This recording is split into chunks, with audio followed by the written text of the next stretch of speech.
Bom dia a todos. Viemos para Buen día a mais todos. tutorial Vinimos a un tutorial más del alimento diario geral. que tiene como título general O centro conector da obra de Cristo, Deus. el centro conector de la obra de Dios. Este es el título de la serie. Volume 4.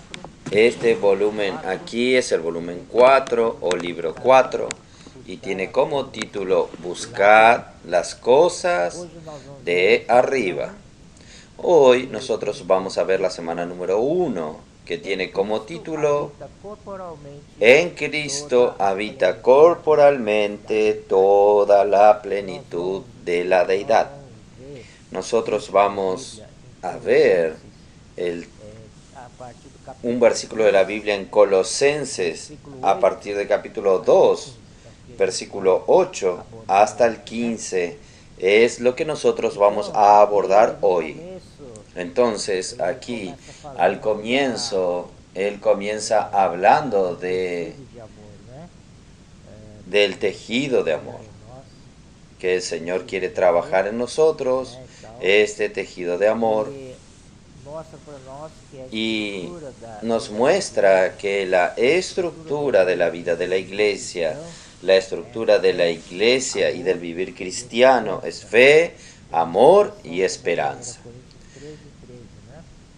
Tenemos las citas como 1 Corintios 13:13.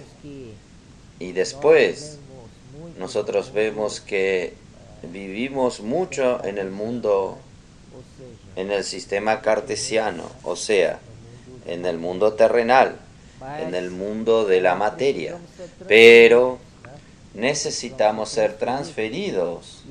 Necesitamos ser transferidos y aquí en Colosenses 3:2 dice así: poned la mira en las cosas de arriba, no en las de la tierra. Aquí nos muestra entonces que existe una transferencia. Y para que nosotros vivamos en otra dimensión. Entonces, la primera parte es la fe. La fe es la que nos transfiere de una dimensión de aquí, de abajo, para a la dimensión celestial. Entonces, la fe es la puerta para entrar en esta dimensión de arriba. Gracias al Señor. Entonces, y también nosotros tenemos la esperanza llena de perseverancia, la esperanza llena de perseverancia, y por causa de la esperanza nosotros sufrimos tribulaciones. Y aquí dice que nosotros tenemos una viva esperanza, una herencia incorruptible. Y nuestro Dios es el galardonador. Siempre recuerde esto. Dios tiene placer en galardonar a aquellos que hacen el bien. Y nosotros también podemos citar este versículo de 1 Pedro 1:4. 1 Pedro 1:4, para una herencia incorruptible, incontaminada e inmarcesible, reservada en los cielos para nosotros. Gracias al Señor. Pero el versículo 3 es más interesante. Bendito el Dios y Padre de nuestro Señor Jesucristo, que según su grande misericordia nos hizo renacer para una esperanza viva. Nuestra esperanza es viva. Esta esperanza contiene vida mediante la resurrección de Jesucristo de los muertos. Gracias al Señor por la muerte y por la resurrección de nuestro Señor Jesucristo, que nos transfirió de una dimensión de abajo para una dimensión de arriba. Si no, hoy nosotros estaríamos también como cualquier uno del mundo viviendo en la esfera humana, en la esfera terrenal, sin ningún objetivo. Esto es muy bueno. Pero Dios está invirtiendo en nosotros, ha invertido en nosotros, porque en la vida de la iglesia nos colocó en un cuerpo, somos miembros del cuerpo y cada miembro tiene su función y necesita que producir algo para Dios. Dios espera que podamos producir algo para Él. Voy a leer un trecho aquí. Dios desea en medio nuestro obtener un resultado. Por eso, por el río de la gracia, Él nos suple de sí mismo, de su esencia, que es el amor. Este amor viene del Dios invisible, que nadie vio jamás. Siendo así como es, el amor de Dios puede ser visto entre nosotros, cuando realmente recibimos la realidad del suplir del amor. Algo espontáneo sucede en nosotros y sin tener la percepción de esto, pasamos a amarnos unos a los otros, amamos a las personas en las calles, queremos predicar el Evangelio, puedo orar por usted, y también amamos a los hermanos que sirven con nosotros y amamos y nos edificamos con ellos.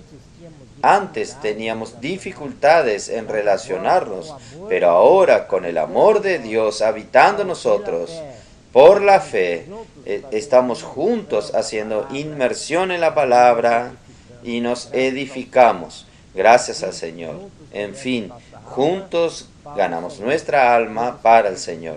Dios está produciendo una red de cuidado entre nosotros, una red de amor. Gracias al Señor por este amor. El amor es el resultado. Dios quiere este resultado que es el amor, que es Él mismo, siendo expresado. Gracias al Señor también vemos que Dios está produciendo entre nosotros un tejido muy cerrado, de alta calidad, cuya materia prima es su propio amor. Él cerrará todas las fisuras, todos los espacios, de manera que seremos la plenitud de aquel que todo lo llena en todas las cosas. Entonces aquí Dios, Él, como el amor, Él provee los hilos de amor, los hilos amorosos, para que nosotros podamos hacer una trama, haciendo así un tejido. Y cuanto más cerrado, menos espacios quedan, menos fisuras quedan. Es mejor así la calidad de ese tejido. Entonces, esto es lo que nosotros vemos en el día lunes. Un tejido maravilloso. Entonces vamos para el día martes. En el día martes, el versículo es capítulo 2 de Colosenses 2:8. 2:9. Porque en Él habita corporalmente toda la plenitud de la deidad. Y aquí, con relación a la deidad, a la divinidad, en verdad, en griego es teotes. Y teotes es diferente un poco de divinidad. Teotes indica el estado del ser, el estado del ser de Dios, o el mismo Dios. Entonces aquí nosotros vemos que existen otra palabra para divinidad, deidad, que es teiotes. Teiotes ya es diferente. Teiotes habla de los atributos divinos, de la naturaleza divina. Entonces la deidad habla del mismo Dios, del estado de ser de Dios, el estado del ser de Dios. Por ejemplo, Dios es el único que puede ser adorado. Ningún otro hombre, cualquier otra cosa no puede ser objeto de adoración, sino únicamente que puede recibir adoración es Dios. Por eso Él es deidad. La divinidad se refiere a su naturaleza divina, su vida, sus atributos divinos. Señor Jesús. Entonces vamos a continuar. Vamos a ver en Romanos 1:20.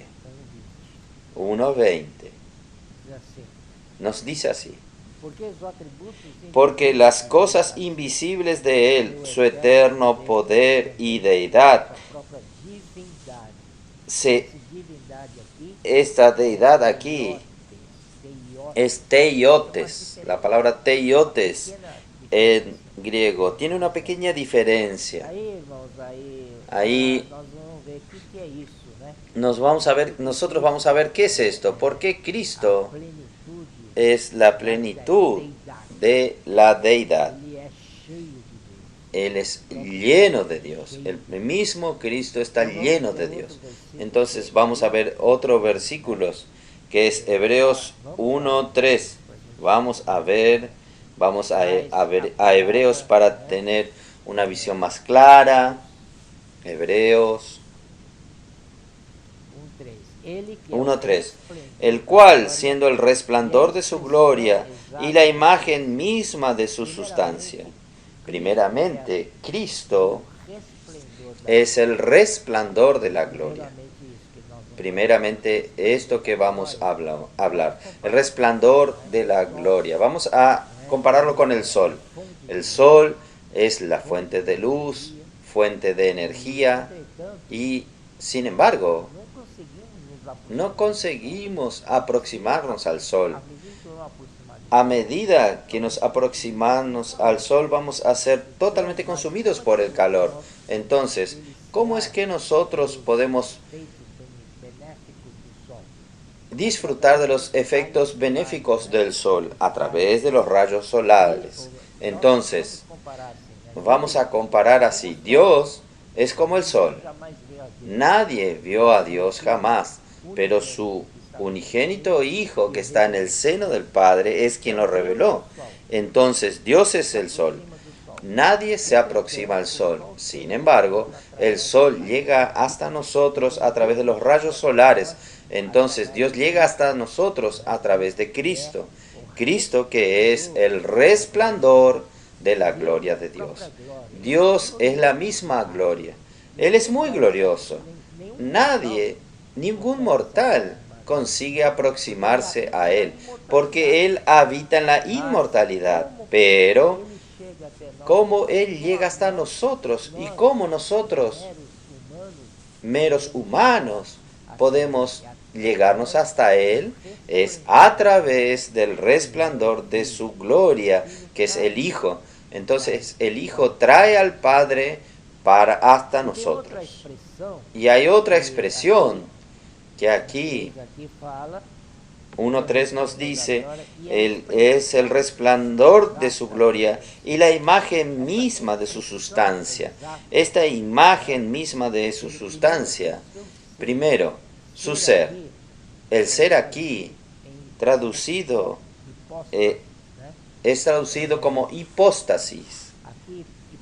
Aquí, hipóstasis, en otras palabras, es el mismo ser de Dios, la misma sustancia de Dios, la misma esencia de Dios. Entonces, como sustancia de Dios y la expresión exacta, ¿qué significa la expresión exacta?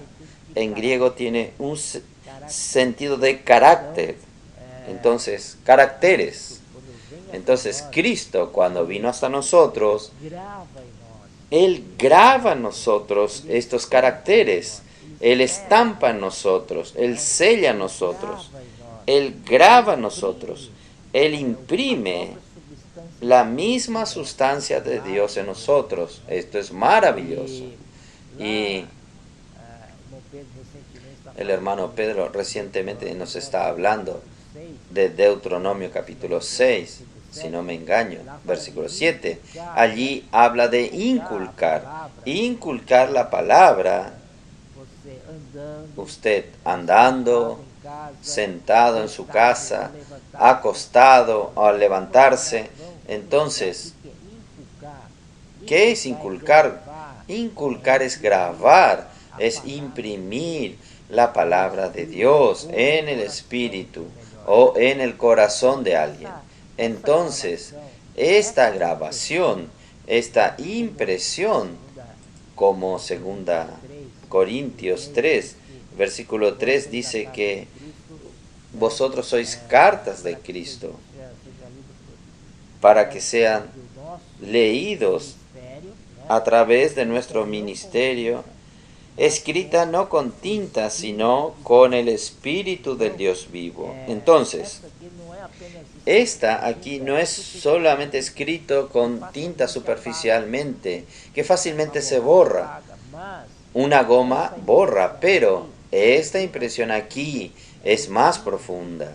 Ella imprime, y no solo imprime, sino perfora, deja esta marca que no consigue ser quitada de nosotros, indeleble en nosotros. Y gracias al Señor, que el Señor es esta expresión misma de su ser, que cuando Él imprime, Él es el carácter, Él imprime a Dios, la sustancia de Dios en nosotros, algo de Dios queda en nosotros cada vez que Él imprime. Gracias al Señor. Amén.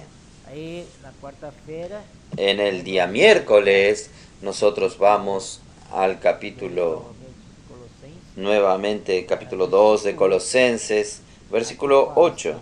Aquí dice así, versículo 8. Mirad que nadie os engañe por medio de filosofías y huecas sutilezas, según las tradiciones de los hombres, conforme a los rudimentos del mundo y no según Cristo. En este versículo ya comienza una parte negativa, pero que era un problema que la iglesia en Colosas enfrentaba.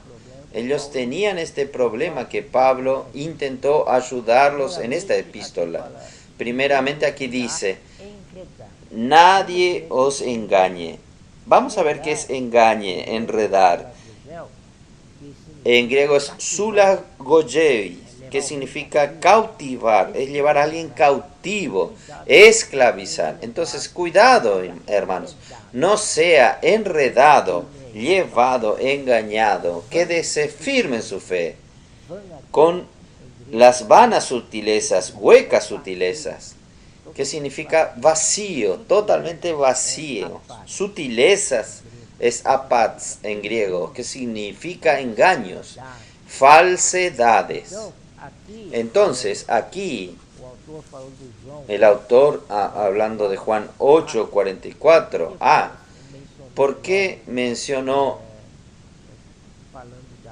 hablando de Satanás, el diablo, que es el padre de la mentira? Porque él vive engañando a las personas.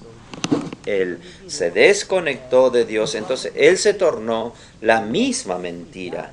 Él es falsedad, él es un engaño, él engaña a las personas. Tenemos que tener cuidado con esto, no caer en su red. Entonces, esto es lo que el diablo vive haciendo en medio de los hombres, hasta aún en la iglesia. Él quiere perturbar nuestra edificación. Vamos a ver en los comienzos, en Génesis 4, nosotros tenemos la historia de Caín con Abel. Yo creo que voy a leer algún versículo. Es el mismo versículo, lo explica bien.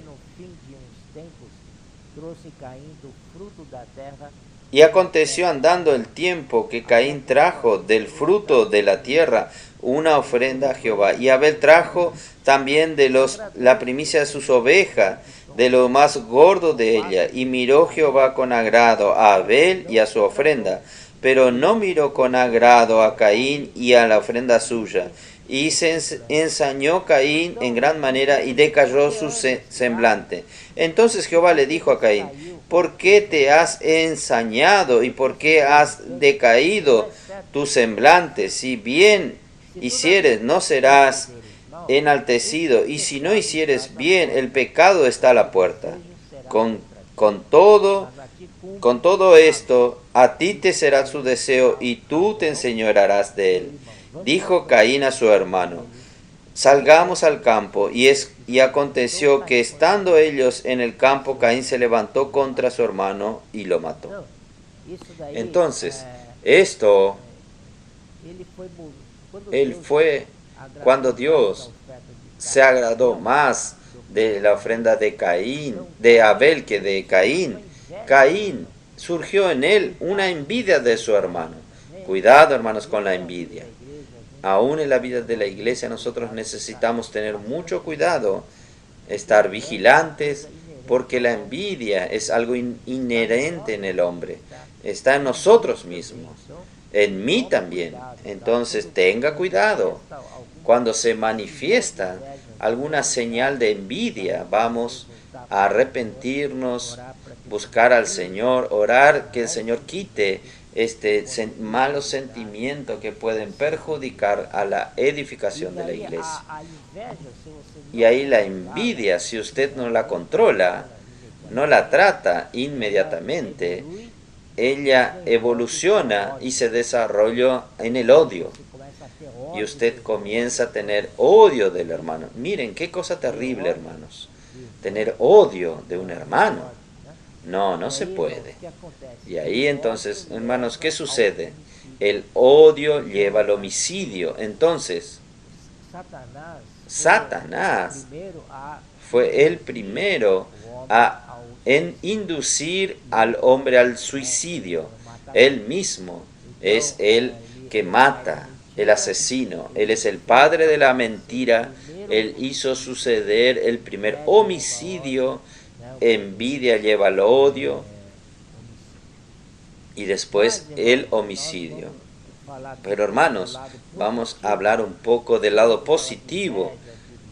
Paren de hablar de envidia, muerte, odio. Mire, con la inmersión en la palabra, amando y practicando la palabra profética, predicando el evangelio, haciendo colportaje, cuidando de las personas, edificando la iglesia, el fruto de la verdad está siendo producido. Amén. Un árbol le puede ser lindo y tener frutos lindos, pero necesitamos ver qué tipo de frutos ella produce. El árbol debe producir realidad de la vida de quien recibe la palabra. Oh, Señor Jesús. Entonces, para edificar la iglesia es necesario Cristo. Solo Él es la verdad. Solo Él es la realidad de todas las cosas. Amén. Podemos también ver otro versículo aquí en el capítulo 2:8. Aquí nos habla, nosotros separamos aquí, vacío y falsedad, que son huecas sutilezas. Entonces aquí tenemos, cuidado, mira que nadie os engañes por medio de filosofía. Entonces primero tenemos la filosofía y después tenemos las tradiciones de los hombres, tradiciones conformes a los rudimentos del mundo y no según Cristo. Entonces usted ve que aquí habla de la filosofía, de la tradición y de los rudimentos del hombre. Todo esto aparta al hombre de Cristo. El enfoque de la iglesia es Cristo. Cristo es el centro de toda la obra de Dios. Él es quien conecta todas las cosas a Dios. Pero vienen filosofías y tradiciones y rudimentos del mundo para distraernos e intentan sustituir a Cristo. Nada puede sustituir a Cristo, hermanos. Vamos a ver qué es filosofía. Filosofía es una tentativa humana de tener respuestas sobre la existencia y sus problemas. Así surgió la filosofía griega para estudiar el sentido de la vida y buscar las respuestas hasta para el sufrimiento humano sobre accidentes naturales como sequía, inundación, pero también está envuelto aquí la cultura oriental. Esta cultura oriental es una mezcla de la religión judía, filosofía griega, dando origen al gnosticismo. Y también nosotros tenemos la tradición. Tradición es la comunicación oral de hechos, costumbres que se pasan de generación a generación. Ahora vamos a rudimentos del mundo. Los rudimentos son las enseñanzas elementales tales como no robar, no mentir, ser honestos. Estos consejos son buenos, tanto como para gentiles como para judíos. Sin embargo, estos pueden sustituir a Cristo porque es el lado bueno. Yo recuerdo que en el alimento diario pasado, nosotros hablamos un poco de esto que está en el alimento diario, de que el peligro del lado bueno del alma es esto. Filosofía parecen buenas, religión judía es cosa buena, tradiciones son cosas buenas, rudimentos también son cosas buenas, pero hermanos, todo esto, si usted no tiene a Cristo como su realidad, todo esto no vale nada. Y puede hasta sustituir a Cristo en la iglesia. Hermanos, por esto necesitamos no seguir como la iglesia en Colosenses sufrió con esto. Entonces aquí tenemos el ascetismo también. El ascetismo, como dice, es el rigor ascético. Usted intenta controlar la carne, haciendo la carne sufrir, dejando que la carne no coma y no. Y aquí dice, tanto la vigilia, no dormir, dos cosas, no dormir y no comer, hacer la carne sufrir. Esto de nada tiene sentido. Y ahí al final, Colosenses 2:23, él dice así: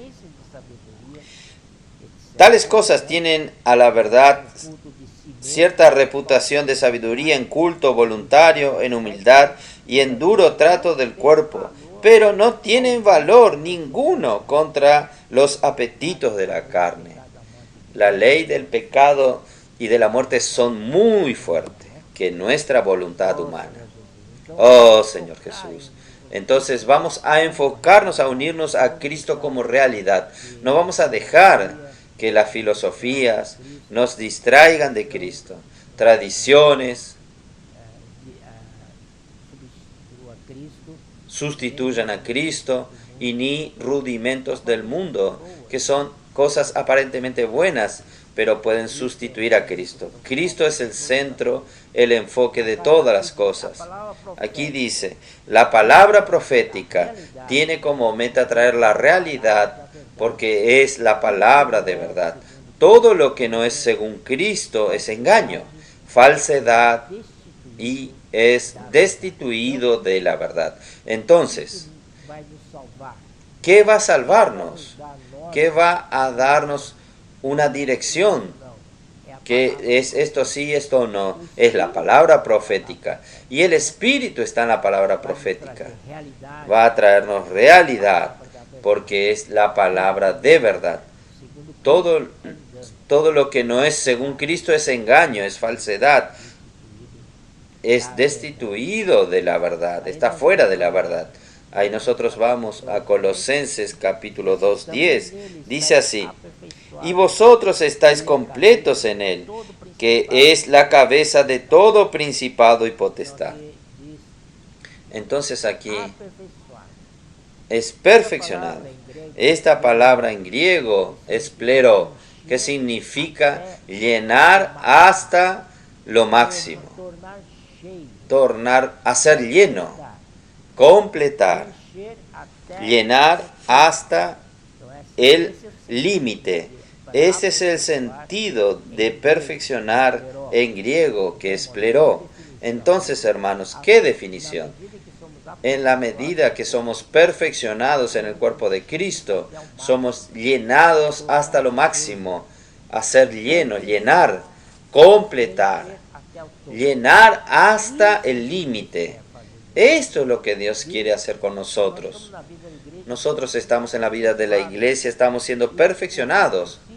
¿Y qué consiste el perfeccionamiento? Es llenarnos de Dios, llenarnos de la realidad de Cristo.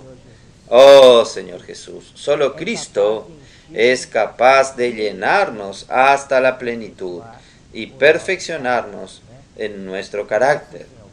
Gracias a Dios, Cristo es el centro conector de la obra de Dios, es la misma plenitud. Amén, amén. Y en el versículo 11 dice, en él también fuisteis circuncidados, no con circuncisión hecha a mano, al echar de vosotros el cuerpo pecaminoso carnal que en la circuncisión de Cristo. Acá hay una nota en el alimento diario. Quería leer la definición de la circuncisión. La circuncisión significa la remoción de la carne, del ego, del hombre natural. Los judaizantes querían llevar a los gentiles a creer en Jesús para la circuncisión, porque por el Antiguo Testamento, si ellos no son circuncidados, no podrían ser salvos. No ser circuncidado era en contra de la ley de Moisés, porque Dios estableció la circuncisión para su pueblo. Sin embargo, en el Nuevo Testamento, Pablo simplifica esta cuestión así. Nosotros somos la verdadera circuncisión, nosotros que adoramos a Dios en el Espíritu y nos gloriamos en Cristo Jesús y no confiamos en la carne. Esto está en Filipenses 3:3. Entonces, la circuncisión de verdad es la que tiene la realidad de circuncisión, es la del Nuevo Testamento. Y nosotros somos todos circuncidados en el Espíritu, gracias al Señor. Aquí dice, la circuncisión no es según la letra, sino según el Espíritu. Gracias al Señor. Vamos a ver Romanos capítulo 2, 28. Pues no es judío el que lo es exteriormente, ni es la circuncisión la que se hace exteriormente en la carne, sino que es judío el que lo es en lo interior. Y la circuncisión es la del corazón, en espíritu, no en letra, la alabanza del cual no viene de los hombres, sino de Dios. Gracias al Señor que la verdadera circuncisión está en el espíritu, no está en la carne. El verdadero significado de la circuncisión para los que creen en Jesús es gloriarnos en Él. Amén. Gracias al Señor. Ahí nosotros vemos en el último párrafo del día viernes, habla de la ley, porque circuncisión pertenece a la ley de Moisés. Entonces aquí él finalizando el día viernes, la ley del Antiguo Testamento sirvió como ayo que intentó conducir al pueblo hasta Cristo. Cuando Él llegó, la realidad de las cosas también llegó. La ley se tornó innecesaria. Desde entonces es que Cristo es quien nos conduce, es Cristo quien nos conduce. Estamos encabezados por Cristo, que es la plenitud del Padre, el único que concede conducirnos a toda la realidad de Dios. Oh Señor Jesús, en fin, no seguimos más la voluntad del hombre, hoy somos un pueblo que se somete a la dirección de Dios, guardando su palabra. Amén. Gracias al Señor. Ahí volviendo a Colosenses 2, estamos ya en el sábado. Colosenses 2, versículo 12. Dice así: sepultados con Él en el bautismo, en el cual fuisteis también resucitados con Él, mediante la fe en el poder de Dios que lo levantó de los muertos. La realidad de la muerte y resurrección de Cristo. Este versículo es muy importante. Fuimos sepultados en el bautismo y resucitados de entre los muertos. ¿Qué significa bautismo?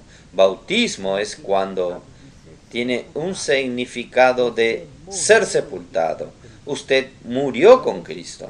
Entonces, este cadáver no puede permanecer. Él necesita ser sepultado. necesita ser enterrado. Entonces, gracias al Señor por el símbolo del bautismo, nuestro viejo hombre, nuestra carne, fue sepultada. Entonces, nuestro viejo ser no existe más, murió. Ya terminó, se tornó polvo. Esto es lo que significa. Para esto nosotros necesitamos leer un poco. Romanos, capítulo 6, versículo 4 dice así: porque somos sepultados juntamente con Él para su muerte por el bautismo, a fin de que, como Cristo resucitó de los muertos por la gloria del Padre, así también nosotros andemos en vida nueva.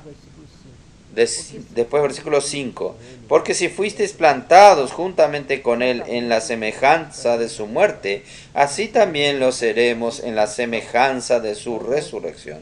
Entonces, hermanos, aquí está muy claro que nosotros fuimos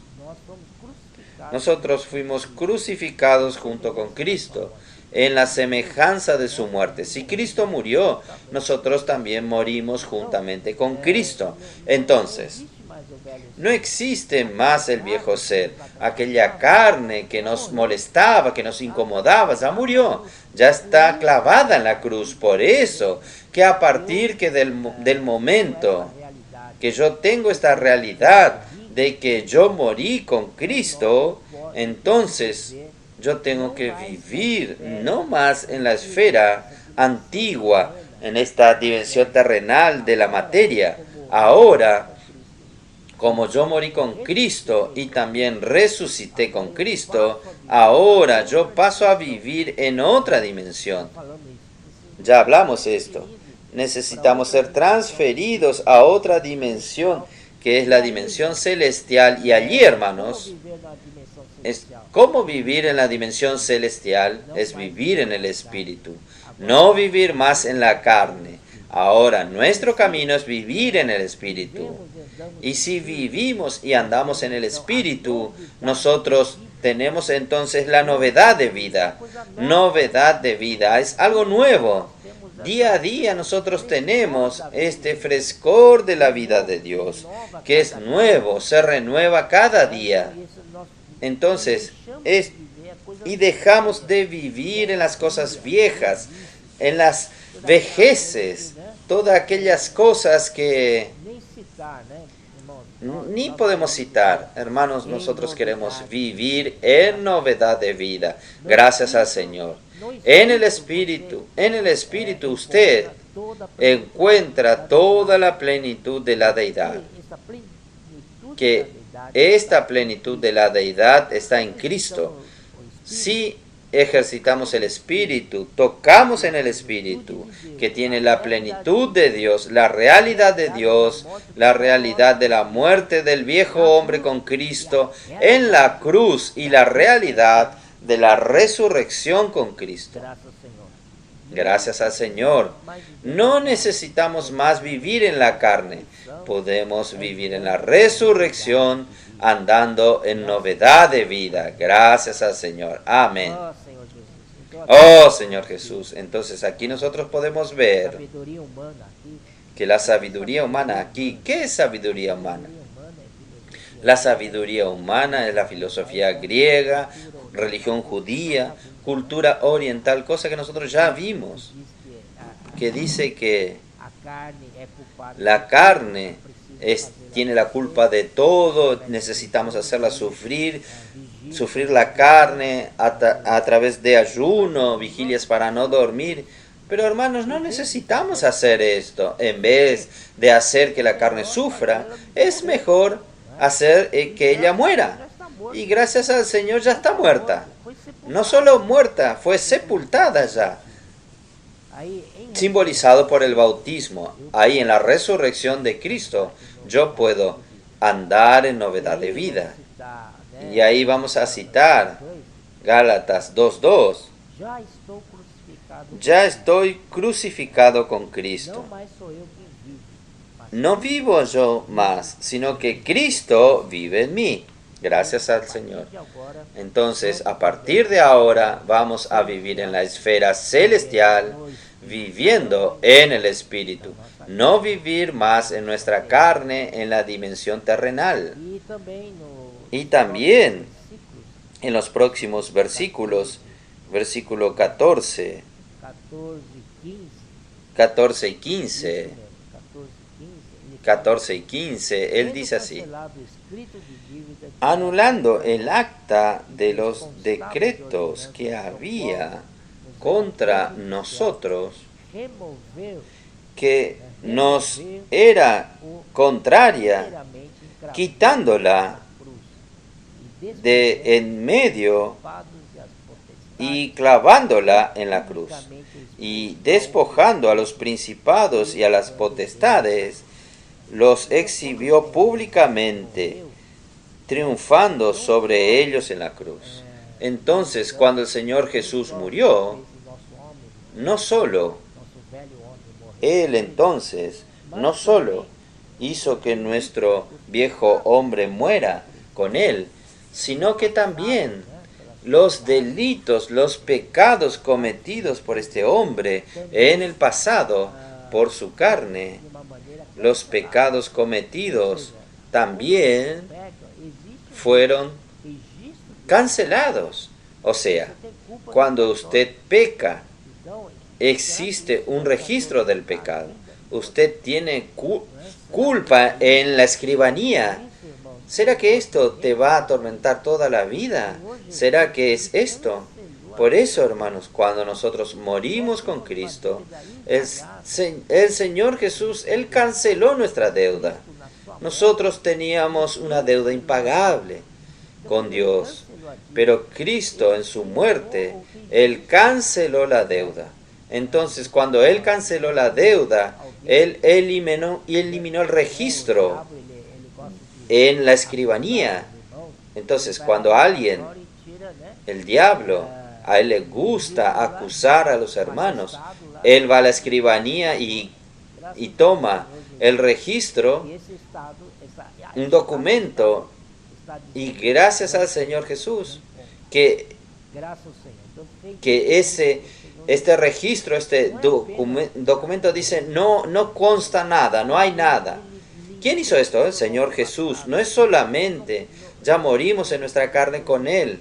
Él limpió todo nuestro pasado. Entonces, hoy nosotros podemos dormir tranquilos, en paz, porque el pasado ya no nos molesta más. No solo esto, Él canceló también el registro de la deuda que estaba en contra nuestra y que constaba de ordenanzas en las cuales nos eran perjudiciales. Él removió completamente clavándolo en la cruz. Y Él no solo hizo esto con nosotros, mire lo que Él hizo. Quien nos acusaba día y noche era el diablo, Satanás. Pero Él está sobre principados y potestades. Entonces, Él dice, despojando a los principados y a las potestades, los exhibió públicamente, triunfando sobre ellos en la cruz. Entonces, por un lado, la crucifixión del Señor en la cruz, en el monte Calvario, fue una señal de vergüenza. Todos miraban al que estaba crucificado. Era una vergüenza delante de los hombres. Pero en las huestes celestiales, aquello, hermanos, era una exposición pública de la victoria del Señor sobre los principados y potestades. Y expuso a los principados y potestades en desprecio, en vergüenza. Ellos no son nada. Cristo es mucho más superior que ellos, triunfando sobre ellos en la cruz. Por tanto, hermanos, hoy llegamos, Hebreos 4:16. Acerquémonos, pues, confiadamente junto al trono de la gracia, para recibir misericordia y hallar gracia para el oportuno socorro. Aleluya. Podemos acercarnos con confianza, con intrepidez. Usted puede venir tranquilo, no necesita venir con miedo. Venga osadamente, venga al trono de la gracia. Este trono aquí no es un trono de juicio, no es un trono de juicio. Este trono es para darte gracia. Y ahí también encontramos misericordia, recibimos misericordia y hallamos gracia para el socorro, oportuno socorro. Amén, mis hermanos. Aquí termina nuestro tutorial de hoy.